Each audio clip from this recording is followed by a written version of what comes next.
experiences and experience and wisdom. And they are bridging these things. So generations may follow, but generations are different. Generations are different. And that's kind of just a beautiful overview within the book of how you get to that in the end. But I was really interested in with the idea of eldership. And so there's a couple of things. So just even treating eldership as a thing, as something that we can use to understand experience of people. That's one thing. And then you take that into the next step of talking about politics. And just tell us a little bit about how that, especially like the development of the idea of politics and age. But just also how eldership itself and this larger discussion is fitting within kind of like a revitalized attention to kinship as in kinship in blood sense, but in social sense, all of these kinds of things, as a way of really understanding Black communities and cultures over time. So tell us about how these ideas really came together. Okay, yeah. So the book started as a study of Black people at old age. That's what I was going to study. And so when I began the project around 2019 or so, and it's probably took a while, it was going to get dispersed. And so I wanted to write this book on old age. But as I reflected on it, I said to myself, I don't want it to just be about people in old age. I'd seen books on like slave childhood, and they're good books on slave childhood. I'd seen books on, particular group. But as I began to reflect on this project, I said to myself, it made me more interested to not only think about Black people in old age, but think about Black people in a larger framework about the question of age, in a similar way that women's history was kind of exploded open when not only you became interested in the experience of women, but also the problem of gender. And so the work in women's studies and gender studies in some ways informed my thinking about how do we situate people of old age in a broader context and then amplify the significance.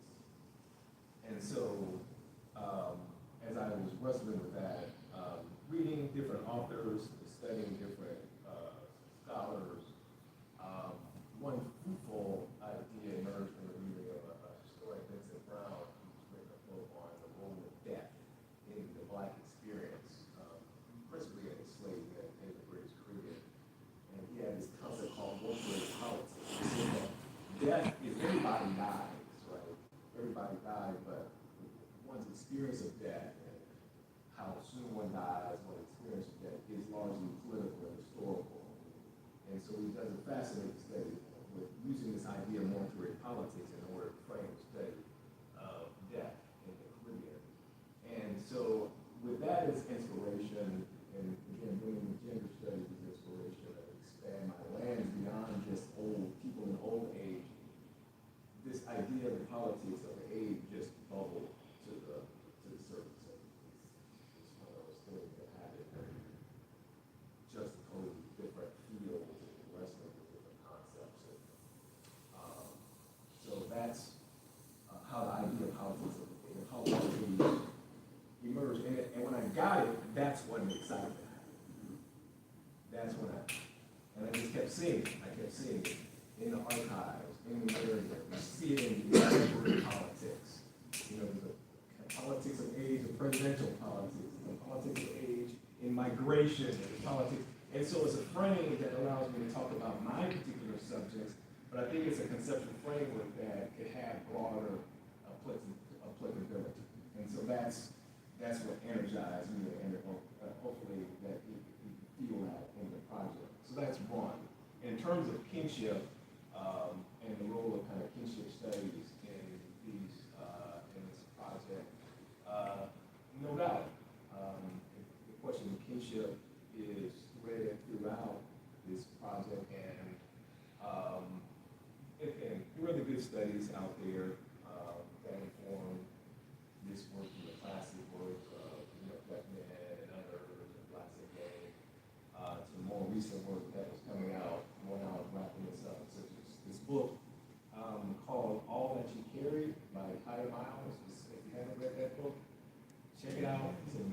study of a gift that an enslaved mother gave her enslaved daughter right before that enslaved daughter was sold.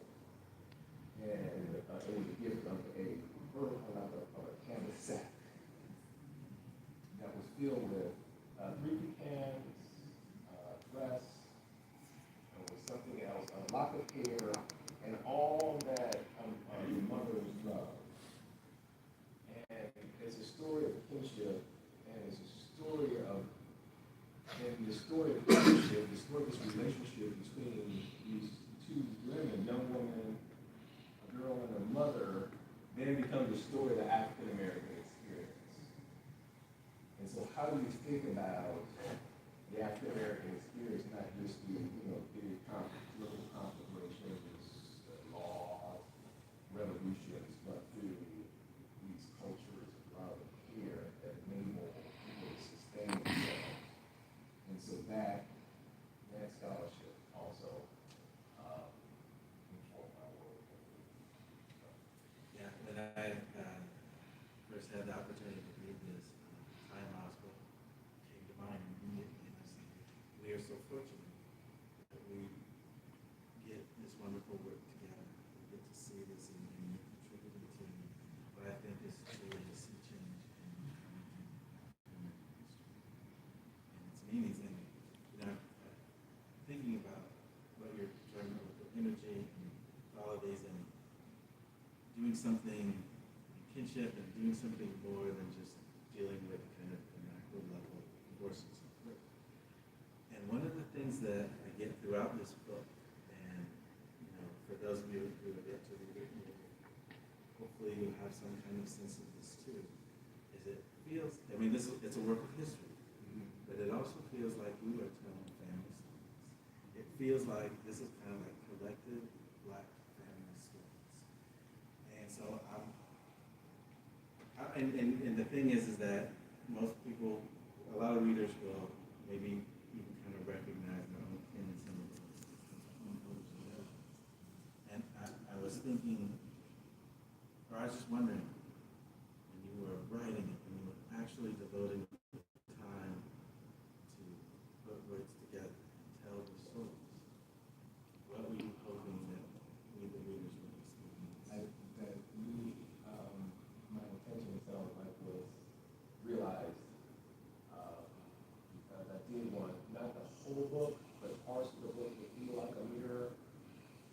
And there's some distance. People have much different experience or a much different political condition. They have much different material circumstances. There's much different political regime, different set of laws, different set of constraints, different religious systems. And so there's a difference. And I try to do the setting, the descriptions and materiality, material conditions, I try to provide that sense that this is a different world. But I did intend for part of people to see parts of themselves in this book. So like I said, James, my friend, friends who, they're their 30s, right? And so what does that then mean for me? Or what does that mean for another person who's reading this book, whose friends or whose children didn't make it past 15, right? They didn't make it past 20. And so what does that mean in terms of one's development, psychologically, spiritually? And so I was hoping that certain parts of this book would be kind of arresting, or in a way where people could say, well, I'm not alone in this suffering. People suffer this, and I can see it.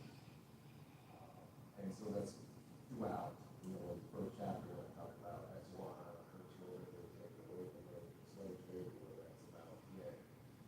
This woman was grown to the age of 50 to 70 years old, and her children are scattered throughout the South.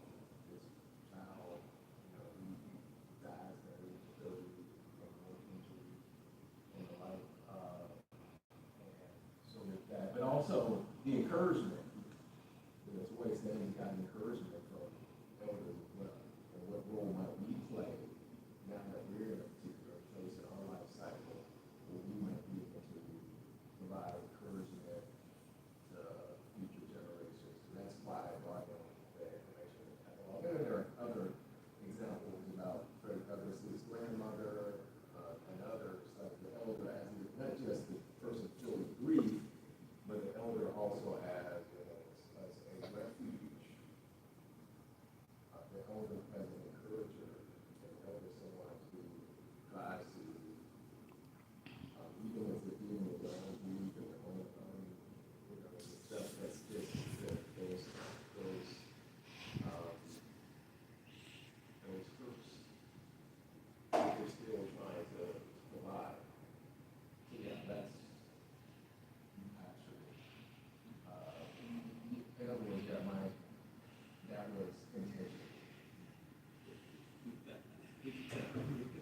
certainly hope readers, however they come to this book, really pick it up. In that way, it's like you're playing that role as an author. Through these kind of storytelling, this kind of knowledge, this magical Excuse me, I can't hear you. I'm sorry. This is like through your work as in telling these stories. It does care for people and heals them. Just that knowledge is something. So what you are describing, that's and I have to appreciate it. That you're doing that. In terms of thinking about these kinds of powerful stories, as you're in chapter 3, you really feature these petitions by people who, among other things, but the recurring thing is that their emancipation, they're experiencing emancipation, but they're supposed to leave. There's not supposed to be free black people in these places, and yet people fight that in the petition. And we see this kind of this voicing of their experiences and their aspirations in the system. And what I wanted to learn more from you is, one, just kind of working with those sources, coming upon that, but then, and so in that sense, it's like identifying them for what they can do, but then you also have that next stage. You are taking documents that are meant to serve one purpose, and you are curating, pulling, developing these amazing black stories. Tell us about that process. Appreciate that. So you do this in your work. It's what we do when we're dealing with early African American history. We have to take sources that are written about black people, not necessarily for black people, but we have to interpret them in a way that would say, oh, can you still say this is what the black, what your experience was about in themselves?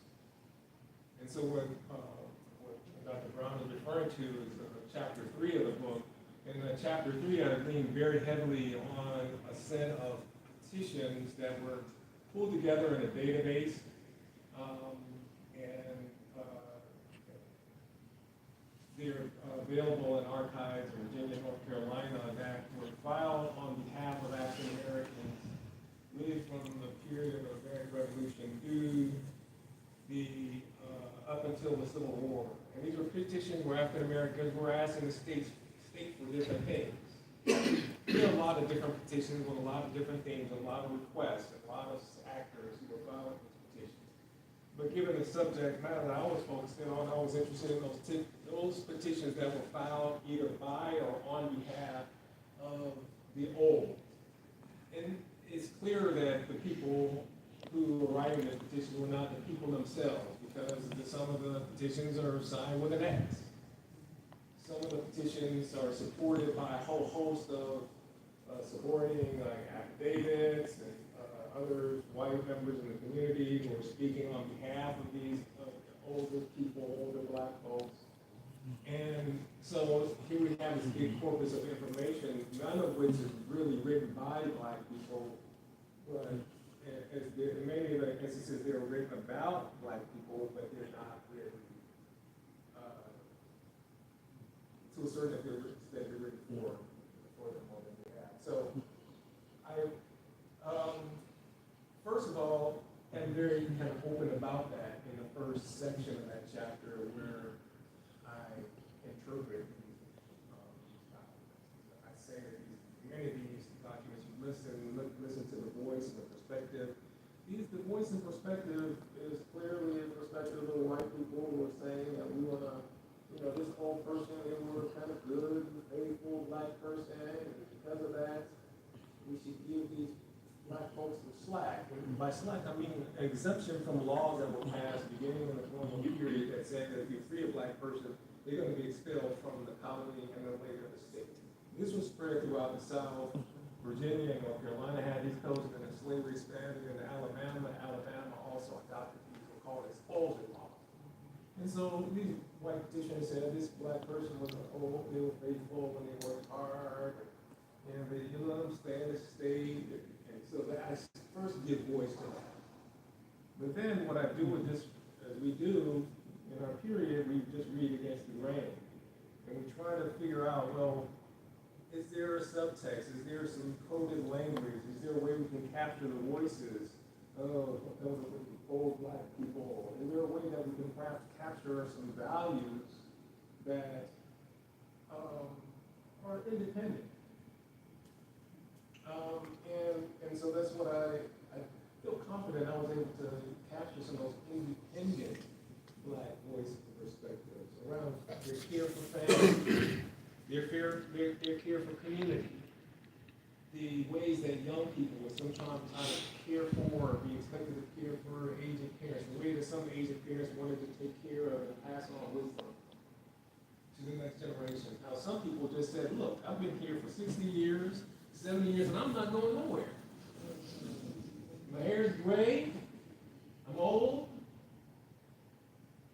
and so you could see how, even though these documents were written by black people, or they were written by people who were advocates for them and son of the X, you could suss out what is again independent, autonomous black voice versus ones that were kind of those places where those voices were muted. You just have to have the right filters. I like the Frankie is listening to them. You know, I mean, that's just kind of the thing that they're to be seen and heard. Just do we bring that patience and skill to it? And you certainly did. So that's wonderful. Especially in chapter 4 and 5, you know, where you're shifting the geographical focus to the north, and bringing up a really important framework, social framework, cultural, familial framework, all this, for what really, I guess you could kind of say is the basis for a sense of identity and community is going into, but especially after emancipation, and that of course would be the church. And the church not only as the experience in terms of, you know, worship event and that sort of thing, but as a hub of institutions, multiple ways that are both expressing the leadership of elders, but also in many cases providing support for elders, creating a structure of support and a parallel society where sometimes the state comes in, many times doesn't, and so these institutions, mutual aid in the church.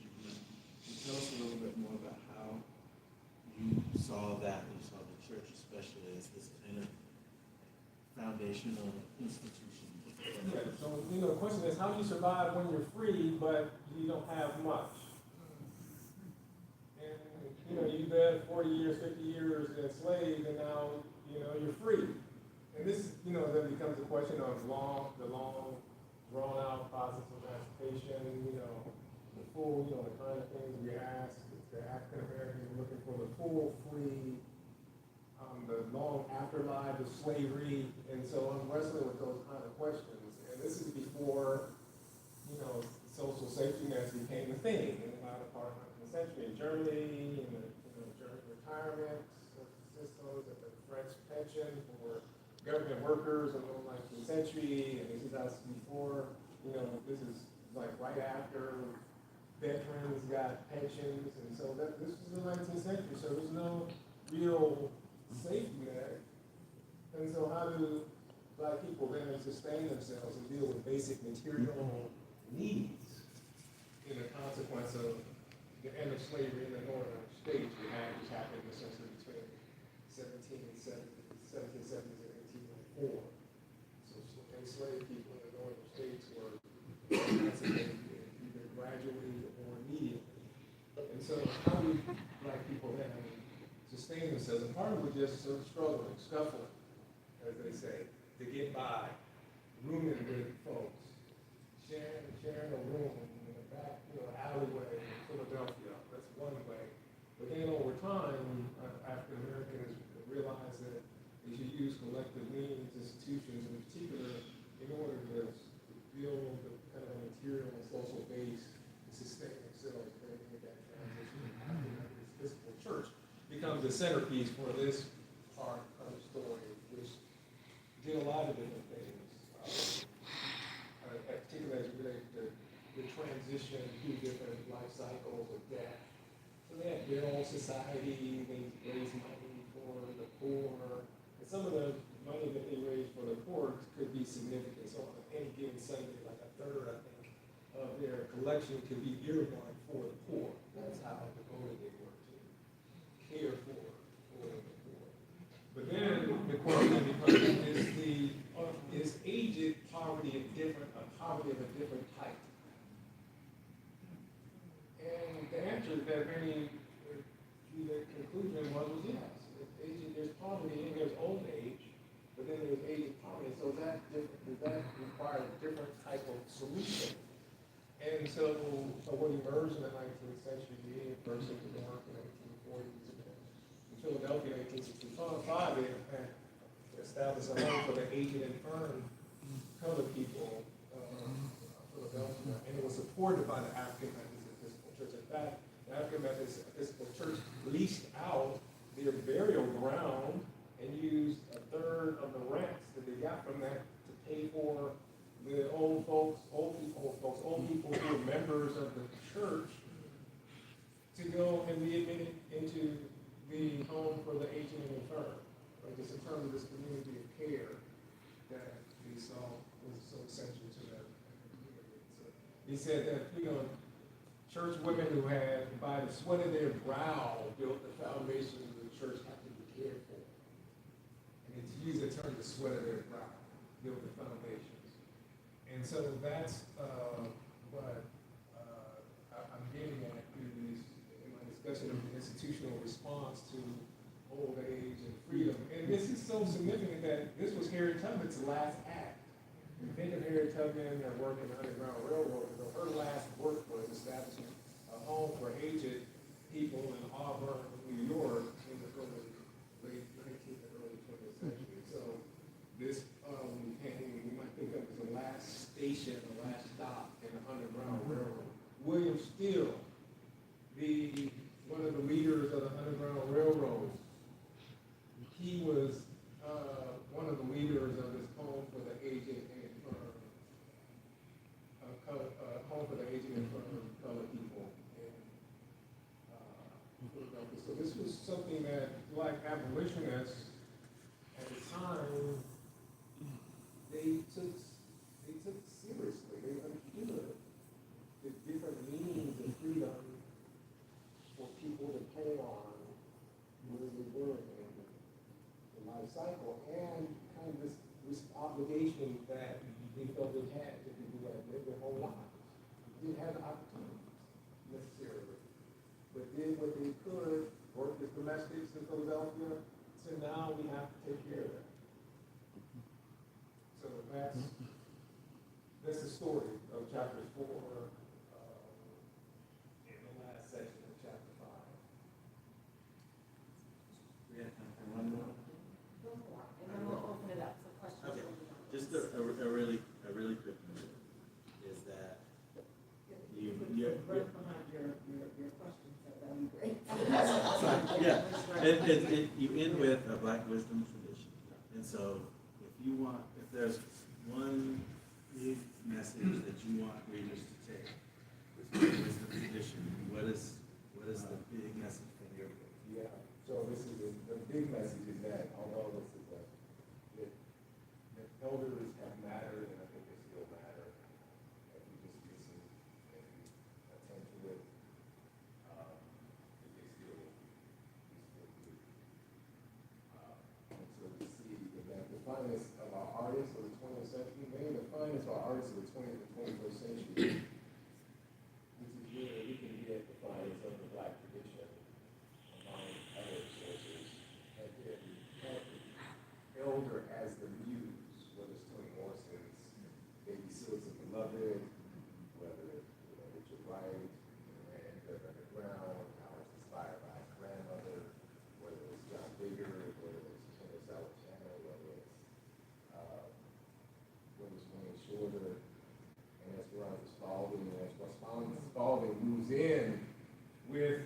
Georgia to help him finish his opera when he's in his 80s.